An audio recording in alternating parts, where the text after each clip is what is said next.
we got the word that Alaska was going to convert to the F-15, and this was about 8 months before my assignment came up due at Soesterberg. We got the word that Alaska was going to be converting to the F-15, and Alaska, like Soesterberg, had just a single squadron of fighters. They had a squadron of F-4s. It's called the 43rd TFS, the Hornets. They were going to convert to the F-15. And I started campaigning. I said, I want to be in on that. I'd always wanted to go to Alaska. I hadn't quite talked my family into it yet, but I wanted to go. And I started campaigning for that assignment. My One of my bosses at Sisterberg was a pilot named Jeff Cliver. And Jeff told me that to get the Alaska assignment, I would need to be qualified as first a four-ship flight lead. I was already a two-ship flight lead, but not a four-ship flight lead. And even harder yet, be qualified as an instructor pilot. So I started training to become a four-ship flight lead and an instructor pilot.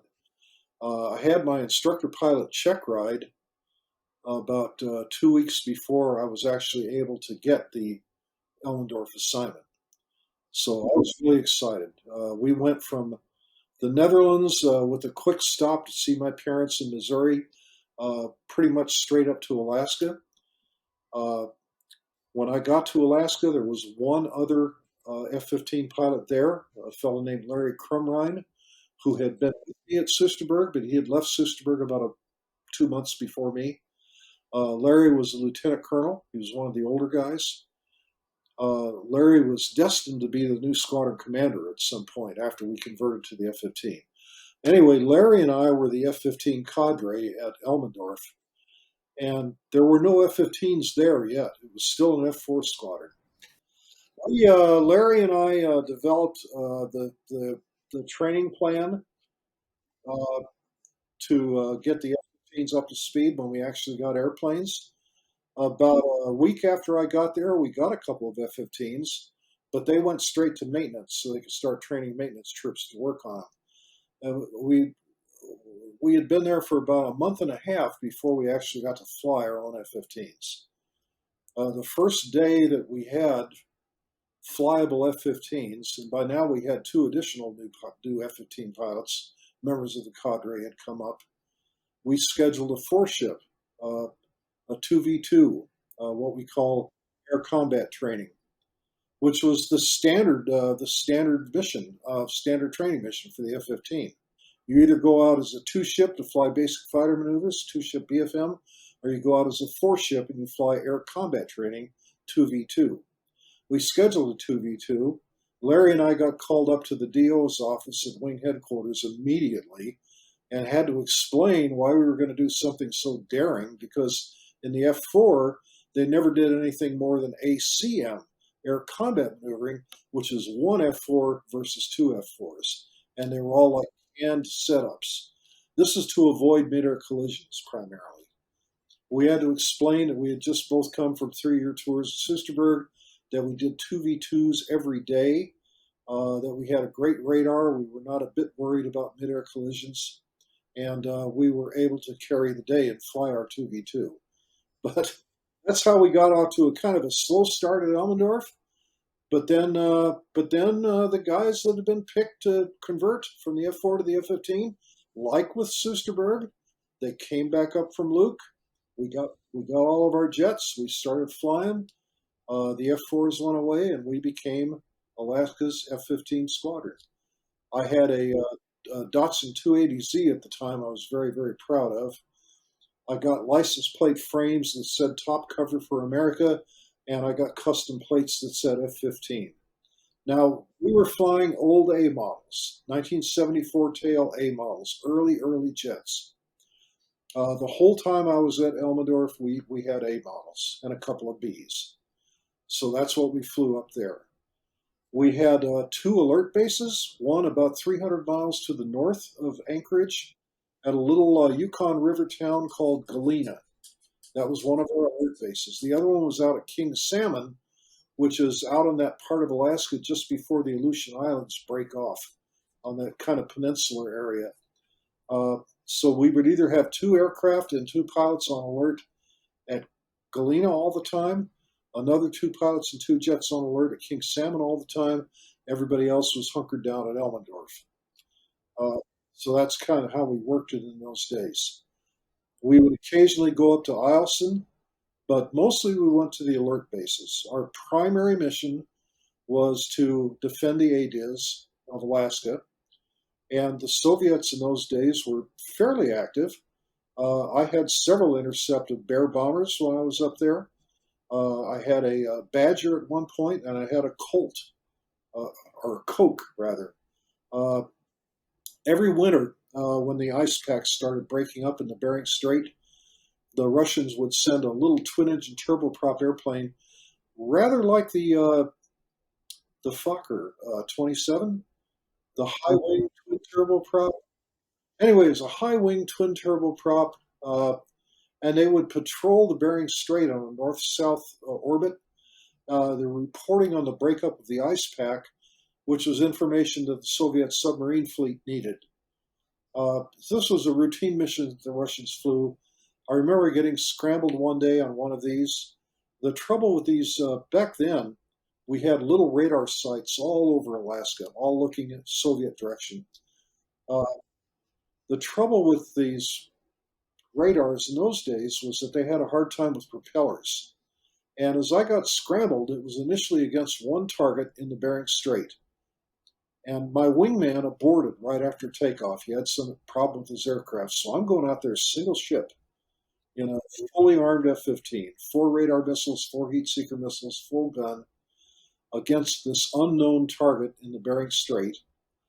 And as I'm going west, this one target becomes 4 targets, and then becomes as many as 8. By the time I got there, and I realized there was just this one dinky little turboprop painted blue and white with a polar bear on the tail, uh, that the Soviets, we knew about this airplane, and here it was doing its ice patrol. And I realized it was the propellers that were throwing off what they call radar glints, maybe, and confusing the radar operators. So it was no big deal. But that was one of my many, many intercepts up there. The most exciting one was a mission one day. I was up at Galena, 300 miles north of Anchorage. We got some intel. We got a phone call first that said, hey, they're up to something. Get ready. So we were ready for the scramble when it came. We scrambled, and right after takeoff, we were vectored north to join up with an air refueling tanker. And that's when we knew this was going to be serious stuff, because they were topping us off after takeoff so that we'd have plenty of gas. So we knew we were going a long way up north. And then AWACS checked in on the radio. So they had launched not only a tanker for us, but they had launched AWACS from Elmendorf. And AWACS was up there to give us control as we flew. So what was their call sign? Dragnet? Dragnet's controlling us now. We vectored from the tanker after refueling. We went straight north to Point Barrow, up on the northern coast of Alaska. At that point, we could see contrails high in the sky, way off in the distance. According to the radar, they were over 100 miles away still. But it was a pair of Bear bombers returning from an over-the-pole mission. They'd taken off from a Siberian base, Miss Smitya, I think they call it, Cape Smith in Russian. They had taken off, gone up over the North Pole, turned around, and were coming back. It was a 8 hour mission for them. We could see them 100 miles north. At that point, we were able to call Judy. We had them. We had them on the radar. We had them visually. My wingman and I went up. We did the intercept. We flew alongside these 2 aircraft. We were able to carry, against all the Air Force rules in those days, we carried Canon motor drive cameras in the cockpit to take photographs for intel. Normally, you can't do that in a single-seat airplane because there have been mid-air collisions in the past. People looking through the viewfinder and forgetting that they're not realizing they're as close as they are and hitting each other. Because of that, you're not allowed to use a camera in a single-seat airplane. But for the kind of mission we flew, we had an exemption to that rule because they need the photographs for intel. So one of us would fly up close alongside, take photographs with the camera. while the other airplane was in a cover position, and then we would take turns doing that. We had enough gas to stay with the Bear bombers for about 20 minutes. It What turns do, out what do you mean in the cover position? So one guy is actually behind him. one If guy's actually behind the two bombers, if far enough back that he can launch a missile at him if he needs to, okay, so and he's primarily watching the tail guns of the bombers. The tail guns are normally up and caged, but if you see the guns start to swing down and move, that means they're getting ready to shoot. And that's the time that he calls for the guy that's up taking the photographs to break away, and he can now fire a missile and shoot the bomber down. Should it come to that? Never does, but should it come to that? right. So that's what I mean by cover. That's what I mean by cover position. Yeah. We had enough gas to stay with these two bombers for about 20 minutes. One of them was shiny silver and looked brand new. The other was a dirty old drab thing covered with soot, oil from the engines and whatnot. Uh, it turns out that the shiny new one was, in fact, a new airplane. The Soviets were still making new Bear bombers in those days. This was about 1985, 1984 timeframe. And this was a model called the Bear H that we had never intercepted before, and Intel was really hot to get their hands on some photographs. This is a nuclear cruise missile capable carrying new variant of the Bear bomber. And we realized that we had just intercepted one, probably their first mission up north. So, in fact, as we're taking photographs, Alaskan Air Command and NORAD is now activating the two jets that are on alert at King Salmon to launch them so they can take more pictures as they get back closer to Russia. So this was a big deal. We realized that at the time. We took lots of photographs. I was in a position close enough to where I could see the fella in the big window on the side. Uh, they do not hold up pictures of Playboy bunnies. Sad, Sadly, that's not true, or it wasn't true in my case. They didn't wave or anything. As a matter of fact, uh, whenever I would pick the camera up, the guy in that big window on the side of the Bear could see me do it. He could see me raise the camera up over of the sill of the canopy, and he would tell the pilot up front on the intercom, and this big Bear bomber would start to turn into me, and I'd have to put the camera, grab the stick, and get up out of his way. And then once he settled down again, I'd come back down, pick it again. Here he comes again. So a little bit of a cat and mouse thing going on there. Uh, I thought that was very interesting. Anyway, we flew back to Galena after all this. We had to top up again from the tanker to do it. I was just going to ask you, was the tanker actually following you there, So the tanker or stayed, tried to stay close to you? the tanker stayed somewhere south of Point Barrow, and we topped up again on the way home. But total distance from Galena up to this intercept point up above the Arctic Circle was about 750 nautical miles. So it was a long ass trip. Uh, Distances up there are just so huge. And of course, the whole time you're thinking, how long am I going to survive if I have to eject up here if something happens? Not very long, probably. And did you have like three bags? I mean, Oh yeah, extra we fuel had tanks? 3 bags plus 8 missiles. A pretty draggy airplane.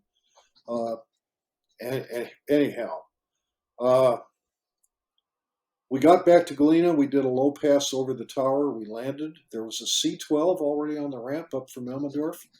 They got our camera film. They took off with our camera film immediately, and I got called the next day. President Reagan had personally looked at the photographs on the White House desk. They took them straight. They took them straight to him. And that kind of stuff still goes on today. The guys up in Alaska just had some intercepts 2 days ago, I think.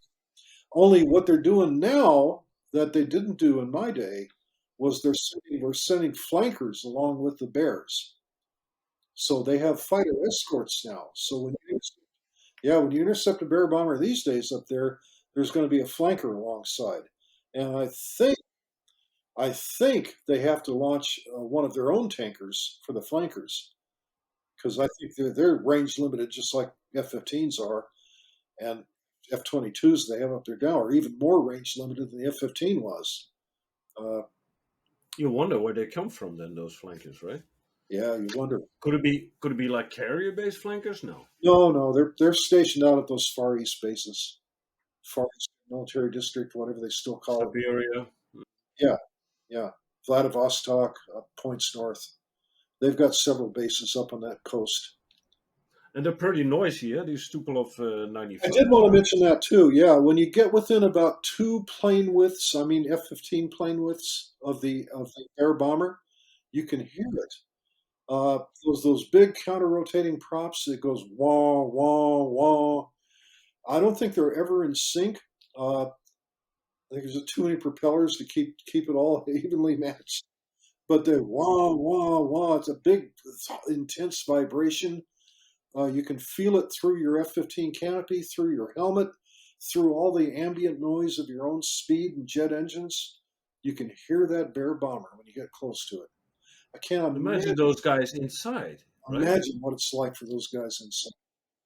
And they're in there for like 8 hours, and they're cold on top of everything else. Yeah, And by rough the way, life. because of those propellers, you didn't have any discrepancies on your radar with the props of the No, not propellers. with those guys. And with the F-15 radar, we never had that problem either because it's a pulse Doppler radar. We did not get those propeller glints or anything like that. We knew we had two bear bombers, and when you get them on the radar at a long distance like that, you know it's a big airplane, so it's got to be a bear because what else was there in those days? And who picked them up? Was it like Thule in Greenland? They got big radar stations there up north. So they pick them up. They give it to NORAD. NORAD calls Alaska. They Alaska pick them up. scrambles to They pick Curate. them up. They pick them up going up north. They hand them off to Iceland and NATO tracks them when they're up very far north. And then typically when the Russians flew those missions, they would either continue over the pole east to land somewhere in the Soviet Union, or they would turn around and come back. When they turned around and came back, then Iceland had a shot at them, and then we had them. The Canadians in those days did not launch on them, but we did. That's interesting. The Canadians didn't do that. Canadians are a Right. little more involved these days, but I don't really know. By the way, in those days, you didn't have any Link 15 or anything like that. You talked about AWACS.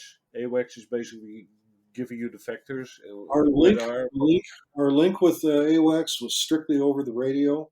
Uh, they did not, they did not feed info to our aircraft, and our aircraft did not feed info back to them. Of course, nowadays everybody's data linked.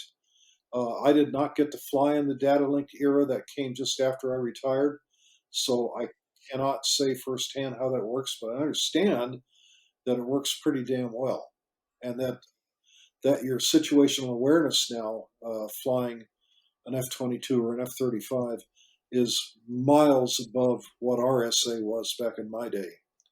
Back in my day, we're piecing everything together with our own radar and talking over the radio to AWACS, and they're telling us what they're seeing. We're telling them what we're seeing. It was all pretty primitive, actually. But at the time, we were as high tech as you could get.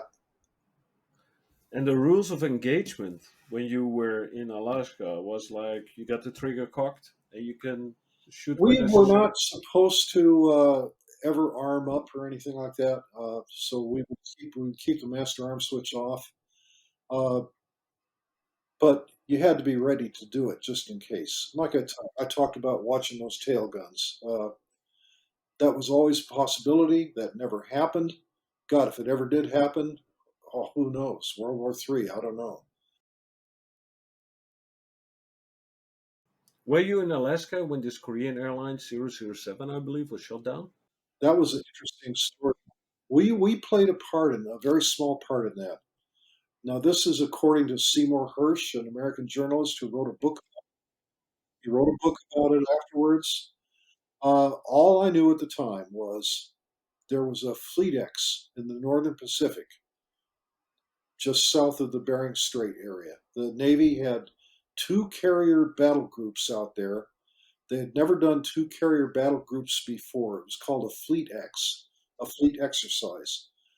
And we were detailed from Elmendorf to support the Fleet X by deploying 6 or 8 F-15s out to Shemya Island, which is one of the farthest islands in the Aleutian chain before you get to the Russian ones.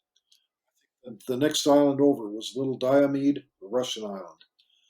So we're out at Shemya. Shemya is home to a huge backscatter radar that looks into the Soviet Union. Uh, and a bunch of radar operator type people. Also home to Cobra Dane, is that what they called it? The RC 135s that collect intelligence on these long range missions.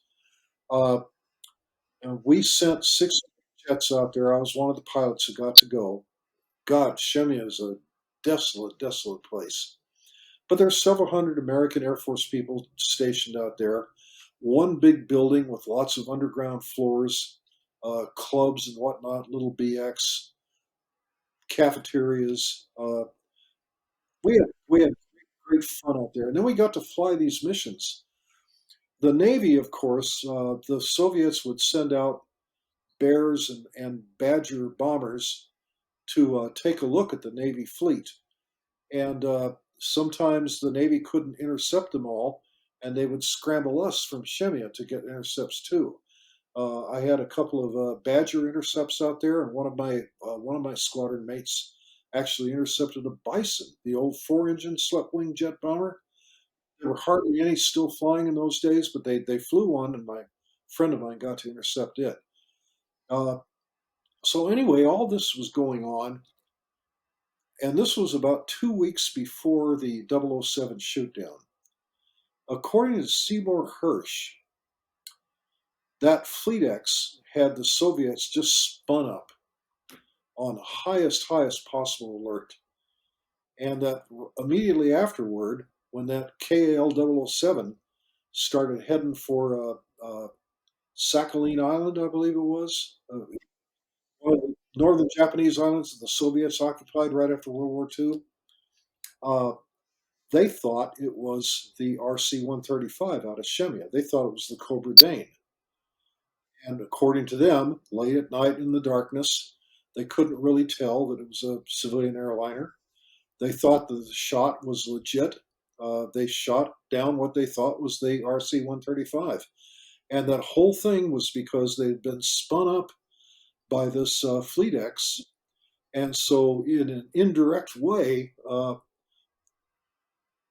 dozen or so of us from Elmendorf that went out there to fly those jets, we contributed to all that. We were part of that. So now here we are back at Elmendorf, back home from Shemya, and the next thing we know, there's a 007 shoot down, and we're all ready to head back to Shemya. But cooler heads prevailed, and we did not go. But we thought, okay, this is it. It's really starting now. But we did not go. Where did you live? Like off base? We lived downtown for about a year, and then base housing came open, and we moved on base. So we lived in a row house on base. It was perfectly fine. It was good for us. Both our kids went to school on Elmendorf Air Force Base. Actually, I think my son went to a high school downtown, in downtown Anchorage.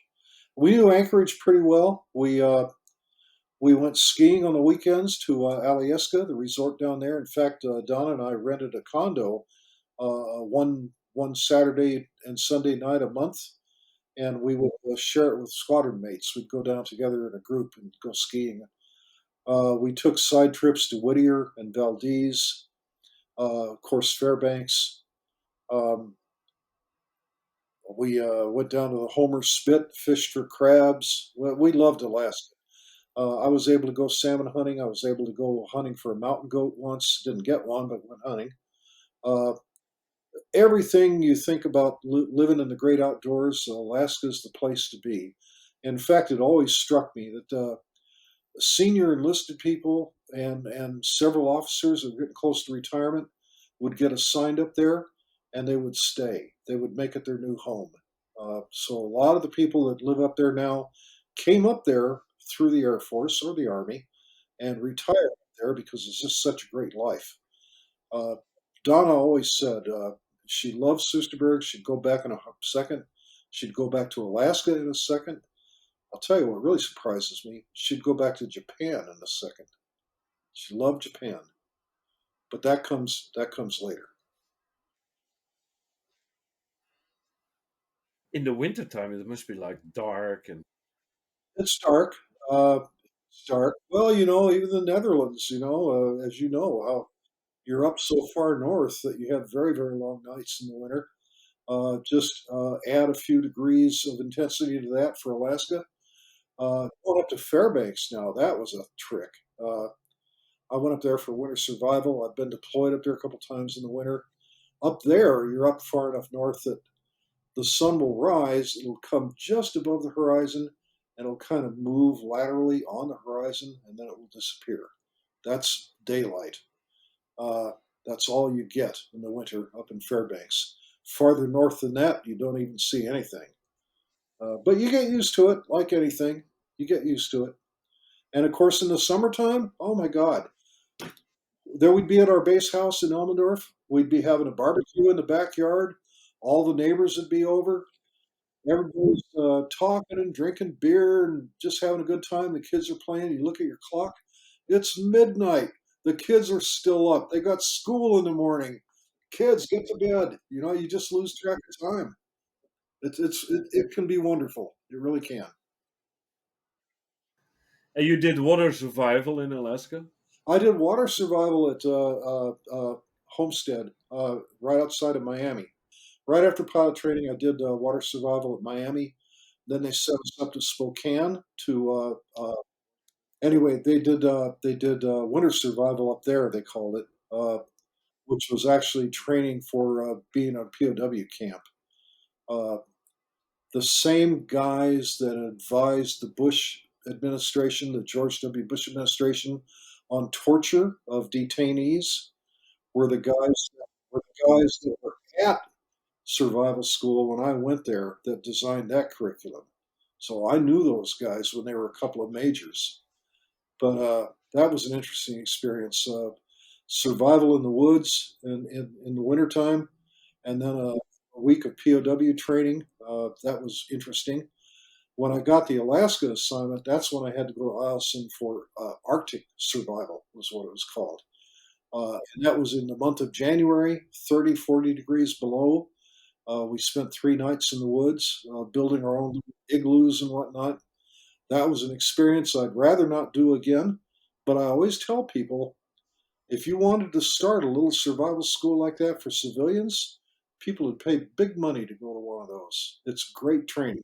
And in fact, people do exactly that these days. There are private survival schools now that rich people can go spend a night in the woods.